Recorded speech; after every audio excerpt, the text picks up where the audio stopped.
Hello and welcome to my channel. So today I am going to discuss do's and don'ts while purchasing a property. अगर आप घर खरीदना चाहते हैं तो क्या आपको सिंपल टिप्स याद रखनी है एज़ पर वास्तु. अगर आप किसी कंसल्टेंट को अप्रोच नहीं कर रहे हैं, बट ये बेसिक टिप्स है जो अप्लाई होती है हर किसी के लिए. First thing, see to it कि आपका घर 6 नंबर पे हो.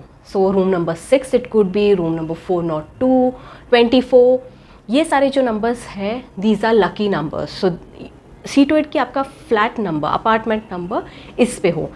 15 and 51 is to be avoided. So don't take a room or a house or an apartment which has the collective number which comes to 15 or 51. So ये एक tip है जो आपको याद रखनी है कि house number is very important. However 6 वाले कितने मकान हो सकते हैं, हर किसी को तो 6 नंबर नहीं मिल सकता. तो द वेरी नेक्स्ट और the second best option apart from room number और flat number 6, the number 6 is total number होना चाहिए रुक के 1, 3, 5, इस पे ये लास्ट कंप्लीट होना चाहिए. जैसे मैंने बोला 402, तो 4 और 2 का वाइब्रेशन क्या होता है, टुगेदर इट इज़ 6 नंबर. इस तरीके से अगर आपका घर 1, 3, 5 ऐसे भी नंबर्स चल जाएंगे. Now when we come to कि कैसे फेसिंग वाले घर लेने हैं, सी टू इट कि आप साउथ फेसिंग वाले घर ना लें. ऑल्सो अगर आपकी एंट्री चलो साउथ नहीं है, बट सी टू इट कि साउथ और वेस्ट में ज़्यादा balconies, Windows. So south main it is कि साउथ की वाइब्रेशन ज़्यादा किसी भी घर में नहीं आनी चाहिए. सो साउथ में अगर ज़्यादा बैल्कनीज है, ओपन स्पेस है, then avoid that particular flat because south vibrations are not good. So see to it कि अगर हो सके तो साउथ और वेस्ट आपका हमेशा ब्लॉक्ड रहना चाहिए, हैवी रहना चाहिए, वॉल्स होनी चाहिए, so that those vibrations are stopped. Now coming to toilets, see to it that toilets do not fall in north east and north east zone. इन जगहों पे आपकी टॉयलेट नहीं होनी चाहिए. जैसे मैंने बोला साउथ के वाइब्रेशंस नहीं आने चाहिए, ये टॉयलेट का भी एक इम्पॉर्टेंट थिंग है कि ये जोन्स में टॉयलेट आपका गिरना नहीं चाहिए.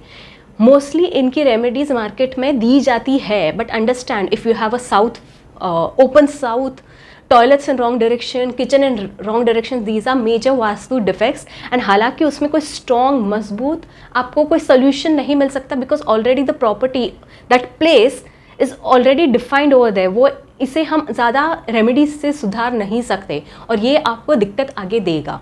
सो no toilets in north east and north east zone, ये वाले जोन पे नहीं रहना चाहिए. क्वेरीज आती है क्लाइंट से कि हम when do we go, registration कब करें, कब हम जाके साइनिंग करें. अमावस्या के बाद, okay, when the moon is growing तभी.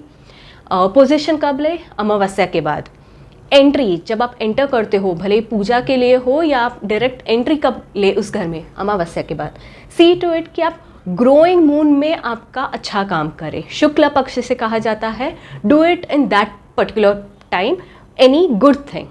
Also remember one more thing that mostly people come to me and say that उनके लेआउट पे नॉर्थ साउथ डिफाइंड रहता है और उस तरीके से ये प्रॉपर्टीज़ बेची जाती है.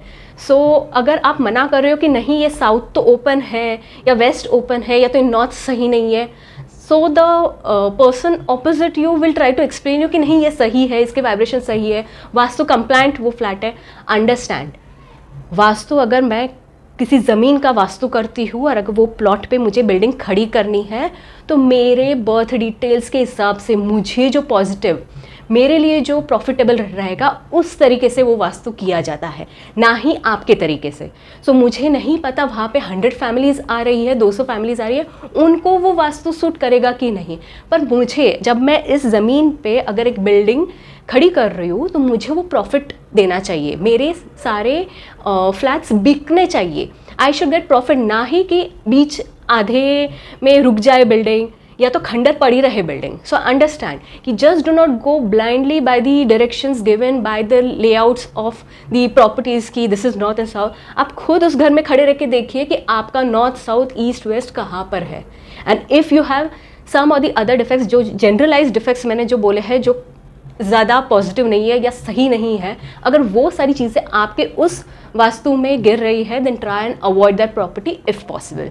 Okay, so these were a very quick dos and don'ts अगर आप जब कभी भी जाते हो एक नया प्रॉपर्टी खरीदने के लिए. Thank you so much, bye bye.